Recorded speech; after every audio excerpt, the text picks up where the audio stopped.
भाग्य का खेल। एक गांव में पारो नामक एक गरीब विधवा रहती थी। उसका एक पुत्र था। वो इतनी गरीब थी कि घर में 4 बर्तन भी ढंग के नहीं थी। लड़का अभी छोटा था। पारो ने बड़े प्यार से उसका नाम नसीब सिंह रखा था। मगर वह इतना बदनसीब था कि उसके पैदा होने के कुछ समय बाद ही एक बीमारी से उसके पिता की मृत्यु हो गई। पारो घरों में चौका बर्तन आदि करके उसे पाल रही थी। उसे पक्का विश्वास था कि नसीब सिंह बड़ा होकर उसके सारे संकट दूर कर देगा और उसका बुढ़ापा चैन से गुजरेगा। इसी आस में रात दिन मेहनत करके वह अपने बेटे को पाल रही थी। नसीब सिंह था तो छोटा, किंतु समझदार बहुत था। संयम और धीरज की उसमें कमी न थी। किसी भी बात को गहराई तक जानने की उसमें प्रबल उत्सुकता रहती थी। एक दिन उसने अपनी माँ से पूछा, माँ, हम इतने गरीब क्यों हैं? ये सब तो ईश्वर की मर्जी है बेटे। दुखी स्वर में पारो ने कहा, सब नसीब की बात है। मगर नसीब सिंह यह उत्तर पाकर संतुष्ट नहीं हुआ। वो बोला, ईश्वर की ऐसी मर्जी क्यों है बेटा? ये तो ईश्वर ही जाने। अगर ईश्वर ही जाने तो ठीक है, मैं ईश्वर से ही पूछूंगा कि हम इतने गरीब क्यों हैं। बताओ माँ, बताओ कि ईश्वर कहाँ मिलेगा। पारो तो वैसे ही परेशान रहती थी, अतः उसकी बातों से उकता कर उसने कह दिया, वो जंगलों में रहता है, लेकिन तुम वहां न जाना।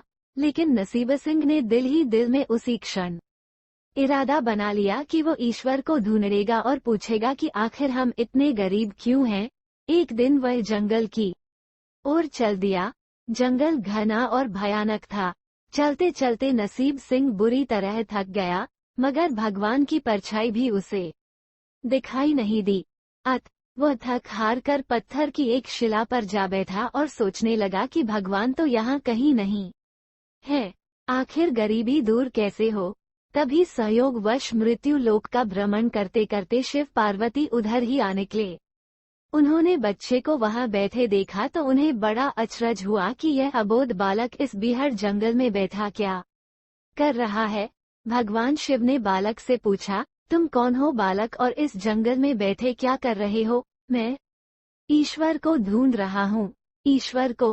पार्वती चौंकी और पूछा, मगर क्यों? ईश्वर से तुम्हें क्या काम है? मैं उनसे पूछना चाहता हूँ कि हम इतने गरीब क्यों हैं? दूसरों की तरह हम पर भी भाग्य की कृपा क्यों नहीं है? निर्भीक सिंह ने निर्भीकता से उत्तर दिया।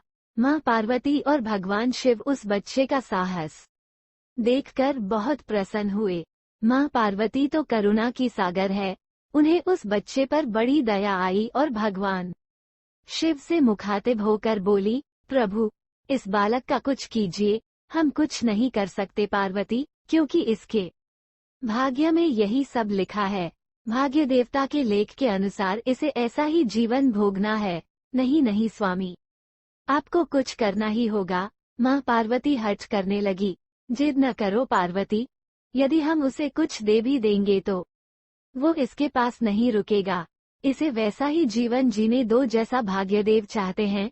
नहीं प्रभु, इसकी गरीबी दूर करने के लिए आपको इस पर कृपा करनी होगी। जब माँ पार्वती जिद करने लगी तो भगवान भोले शंकर ने बच्चे को एक हार दे दिया। हार पाकर नसीब सिंह बहुत प्रसन्न हुआ और खुशी खुशी अपने घर को चल दिया। माँ पार्वती संतुष्ट थी कि उन्होंने एक अबोध बालक की मदद की और अब उसके दिन सुख से कटेंगे। लेकिन त्रिकालदर्शी भोले बाबा जानते थे कि यह हार उसके पास रहेगा ही नहीं। चलते चलते नसीब सिंह के पेट में अचानक दर्द उठा और वह शौच के लिए इधर उधर देखने लगा। उसने भगवान शिव का दिया हार पत्थर की एक शिला पर रख दिया और झाड़ियों के पीछे चला गया। तभी एक चील कहीं से उड़ती हुई आई और उस हार को उठाकर उड़ गई। अरे मेरा हार! सब कुछ भूल कर लड़का चील के पीछे भागा, मगर कब तक वह चील का पीछा करता, कैसे पकड़ता उसे। एक आध बार पत्थर उठाकर उसने चील को मारने की कोशिश की, किंतु चील अधिक ऊंचाई पर थी।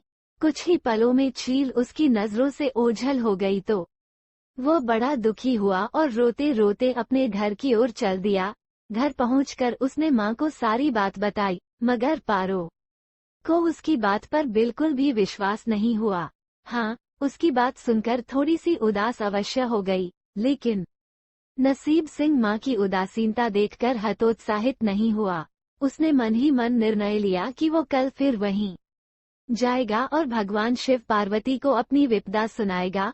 उसका विश्वास था कि भगवान शिव उस धूर्त चील को अवश्य ही दंड देंगे। भगवान शिव ने पार्वती से कहा, देखो उसके पास कल वाला हार नहीं रहा, उसे एक चील ले उड़ी है और दूसरा हार पाने व उस चील को दंड दिलवाने की इच्छा लिए वो लड़का आज फिर आया है। पार्वती देवी ने फिर भगवान शिव से प्रार्थना की, आप चाहे चील को दंड दें या न दें, किंतु इस लड़के की सहायता करके इसकी निर्धनता दूर करें। हम अब कुछ नहीं कर सकते देवी, यदि तुम जिद करती हो तो हम ब्रह्मा से कहते हैं, वही इस बालक की कुछ सहायता करेंगे। कहकर भगवान शिव ने ब्रह्मा जी को बुलाया और सारी बात बताकर आग्रह किया कि आप ही इसकी कुछ मदद करें। तब ब्रह्मा जी ने लड़के को हीरे की एक अंगूठी दे दी। लड़के ने अंगूठी जेब में रखी और खुशी खुशी अपने घर चल दिया। उसने सोच लिया था कि वो अब एक पल के लिए भी अंगूठी को अपने से अलग नहीं करेगा। चलते चलते अचानक उसे प्यास लगी।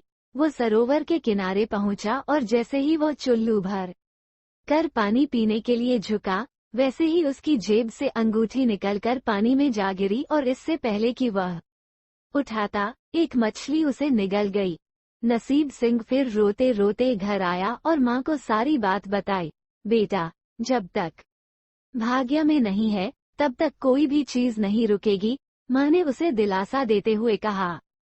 जब भाग्य देवता खुश होंगे तो मिट्टी भी सोना बन जाएगी, मगर इस प्रकार किसी के देने से हमारी गरीबी दूर नहीं होगी। उसे समझाकर माँ अपने काम में लग गई। मगर नसीब सिंह भी हार मानने वाला नहीं था।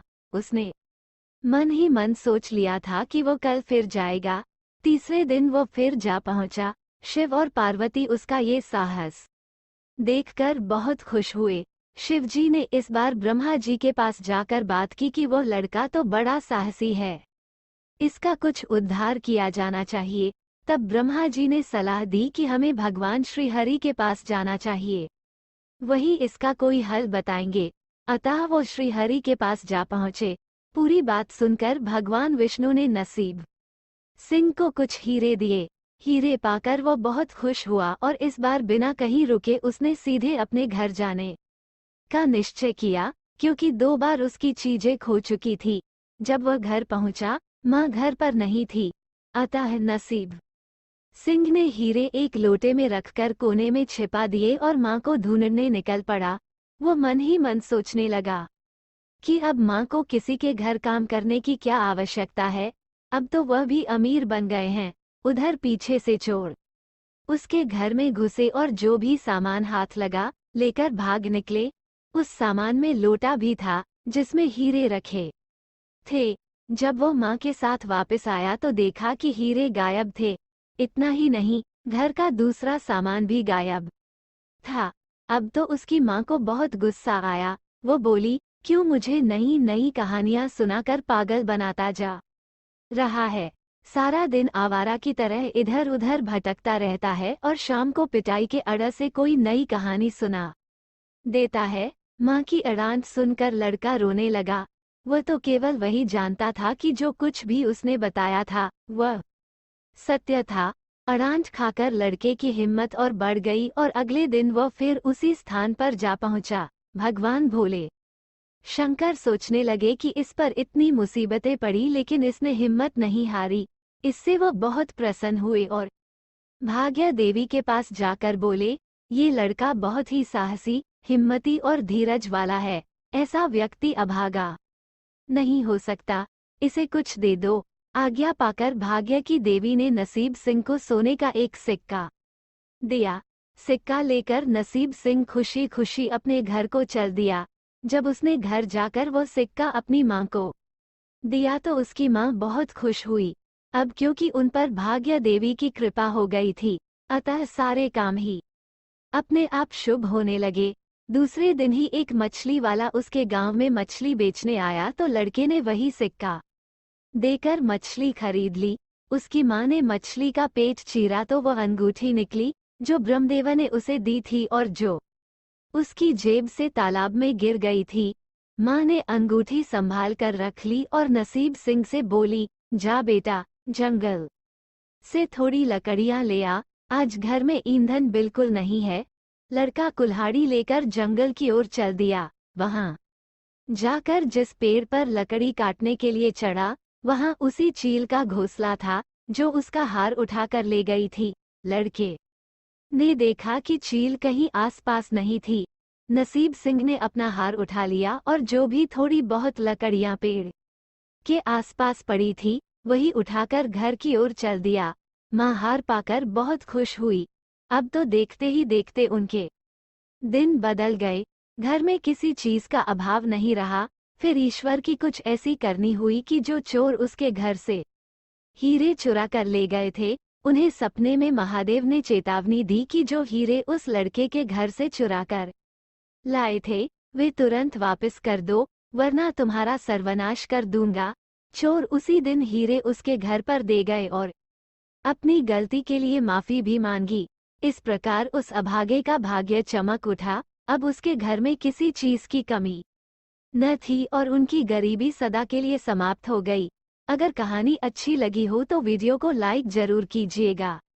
अगर आप इस चैनल पर पहली बार वीडियो देख रहे हैं तो इस चैनल को सब्सक्राइब जरूर कर लीजिएगा। अगर आप पहले से सब्सक्राइब कर रखे हैं तो कमेंट करके जरूर बताइएगा कि यह कहानी आपको कैसी लगी। जय भोलेनाथ।